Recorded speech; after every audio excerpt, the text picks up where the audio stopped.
তোমার সম্পর্কে আমার খুব ভালো ধারণা, কিন্তু হুম। সেই ছেলেটার মুখ থেকে সরাসরি আমি শব্দটা কিন্তু এখন পর্যন্ত উচ্চারণ করি নাই যে তুমি কি আমাকে লাগাতে দিবা, এই এইরকম ওয়ার্ড তোমার মুখ থেকে আমি আশা করি নাই। আই এম জাস্ট আচ্ছা, সারপ্রাইজড। ওকে, এখন কি তুমি এটা দিয়ে তোমার আগে আমার সম্পর্কে যা যা ইমপ্রেশন ছিল সব কিছু কি মুছে ফেললা? আমি সারপ্রাইজ। হুম, আমি এটা এখন এতটা ডাম, যখন তুমি আমার কাছে বারবার ছবি চাইছিলা আমি ভাবছি যে কেমন আছে না আছে জানার জন্য, যেহেতু তুমি না আমাকে না, দেখছো।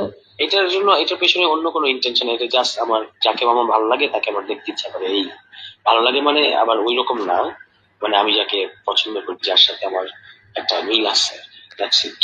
এটার পেছনে অন্য কোনো ইন্টেনশন কিছু না, please.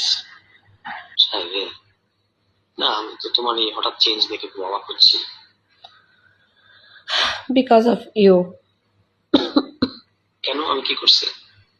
You know very well.